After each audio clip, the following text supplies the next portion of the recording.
স্বাধীনতা পেয়েছেন, এই স্বাধীনতার পরে যে অবস্থাটা ছিল এখন পর্যন্ত কি সেই অবস্থাটা আছে? আছে নাই? দ্রব্যমূল্যের ঊর্ধ্বগতি হচ্ছে, দিন দিন বেড়েই চলছে।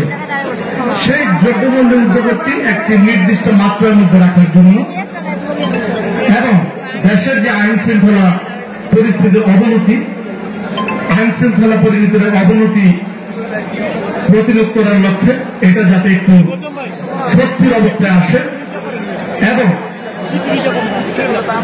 বিভিন্ন প্রকার উল্টা পাল্টা যে ধরনের ষড়যন্ত্র হচ্ছে সে সকল ষড়যন্ত্রের দাবিতে এবং সবচেয়ে বড় কথা, সবচেয়ে বড় দাবি বাংলাদেশের প্রত্যেকটি মানুষের দাবি দ্রুত নির্বাচনের রূপরেখা ঘোষণা করার লক্ষ্যে সেই দাবিতে নারায়ণগঞ্জ জেলা বিএনপি কর্তৃক আয়োজিত আজকের এই জনসভায় সম্মানিত সভাপতি, নারায়ণগঞ্জ জেলা বিএনপির বিপ্লবী আহ্বায়ক, যিনি ইতিপূর্বে নারায়ণগঞ্জ জেলার নেতৃত্ব ছিলেন, নারায়ণগঞ্জ জেলা বিএনপির সদস্য সচিব ছিলেন, সাধারণ সম্পাদক ছিলেন, জেলা যুব দলের প্রেসিডেন্ট ছিলেন, অধ্যাপক মামুন মাহমুদ আজকে সভাপতিত্ব করছেন। যিনি আমাদের মধ্যে আজকে প্রধান অতিথি হিসেবে উপস্থিত থেকে নারায়ণগঞ্জবাসীকে, নারায়ণগঞ্জের এই প্রোগ্রামকে যিনি অলঙ্কিত করেছেন, আপনাদের আমাদের সকলের পছন্দের নেতা, অবিভক্ত ঢাকার সফল মেয়র ছিলেন, সাবেক মন্ত্রী, সাবেক এমপি এবং বাংলাদেশ জাতীয়তাবাদী দলের স্ট্যান্ডিং কমিটির অন্যতম সদস্য, সকলের পছন্দের নেতা, জননেতা মির্জা আব্বাস। আমাদের মধ্যে বিশেষ অতিথি হিসাবে উপস্থিত আছেন আমার আরেক সহকর্মী, টাঙ্গাইলের কৃতি সন্তান জনাব বেনজির আহমেদ টিটু, সহ সাংগঠনিক সম্পাদক, ঢাকা বিভাগ। আমাদের মধ্যে উপস্থিত আছেন আজকে যিনি নারায়ণগঞ্জ জেলা বিএনপির 1 নম্বর যুগ্ম আহ্বায়ক, আমাদের মোস্তাফিজুর রহমান ভূঁইয়া দীপু, রূপগঞ্জের কৃতি সন্তান। আমাদের মধ্যে উপস্থিত আছেন মাসুকুল ইসলাম রাজীব, যুগ্ম আহ্বায়ক।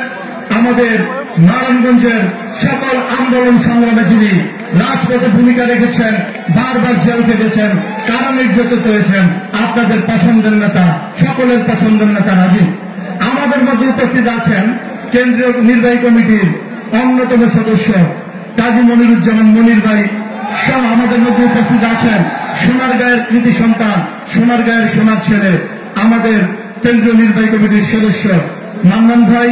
আমাদের মধ্যে উপস্থিত আছেন অন্য সকল পর্যায়ের কেন্দ্রীয় এবং জেলা পর্যায়ের, থানা পর্যায়ের নেতৃবৃন্দ ভাইয়েরা এবং সাধারণ জনতা। আসসালামু আলাইকুম। আমি আমার বক্তৃতা দীর্ঘায়িত করতে চাই না, দু একটি কথা বলে শেষ করব। আপনারা জানেন আমি এখানে আরো অনেক নাম বলতে পারতাম, যুব দল আছে, সাবেক রনি আছে, স্বেচ্ছাসেবক দল আছে, মাহবুব, আমি সেদিকে গেলাম না। আমাদের প্রধান অতিথি বক্তৃতা রাখবেন, যার বক্তৃতা শোনার জন্য আপনারা দীর্ঘক্ষণ ধরে অপেক্ষা করছেন।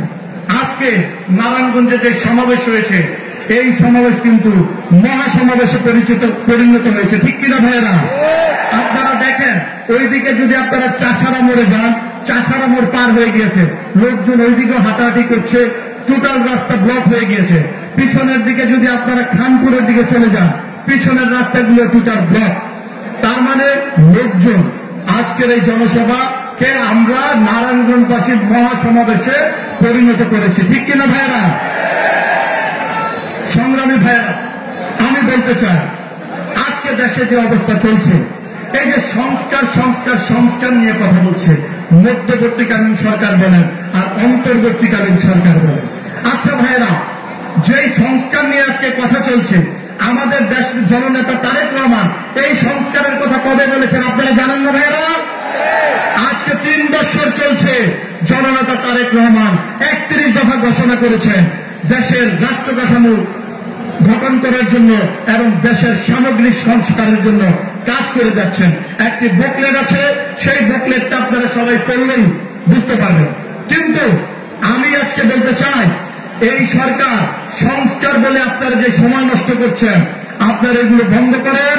এদেশের জনগণ গণতান্ত্রিক সরকার দেখতে চায়। এদেশের জনগণ তারা তারা নিজেদের ভোট নিজে দিয়ে তাদের নিজেদের পছন্দের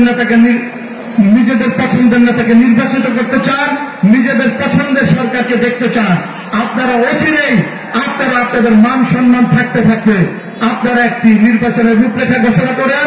এদেশের মানুষ আপনারা দেখেছেন কিভাবে 17 বছর যেই স্বৈরাচারী খুনি হাসিনা এদেশের গণতন্ত্রকে কুক্ষিগত করে রেখেছিল, জননেতা তারেক রহমানের নেতৃত্বে এদেশের মানুষ রাজপথে থেকে কিভাবে আন্দোলন সংগ্রামের মাধ্যমে খুনি হাসিনাকে, ফ্যাসিস্ট হাসিনাকে, যদি আপনারা দেখে থাকেন, আমি সরকারকে বলতে চাই আপনারা সেইখান থেকে শিক্ষা নিয়ে আপনারা অচিরেই একটি নির্বাচনের রূপরেখা ঘোষণা করেন।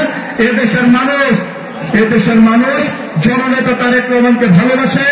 এদেশের মানুষ জননেতা তারেক রহমানের নেতৃত্বে নির্দেশনায় প্রত্যেকটি আন্দোলন সংগ্রামে থেকেছে। আমি পরিশেষে সর্বশেষে একটি কথা বলে আমি বক্তৃতা শেষ করব। এই যে বৈষম্য বিরোধী ছাত্র আন্দোলন কথাটা আসে, এই বৈষম্য বিরোধী ছাত্র আন্দোলন এই সরকারের পতনকে 2 মাসের আন্দোলন হয়েছে ভাইরা। 17 বছর যাবে জননেতা তারেক রহমানের নেতৃত্বে গণতান্ত্রিক আন্দোলন চলেছে।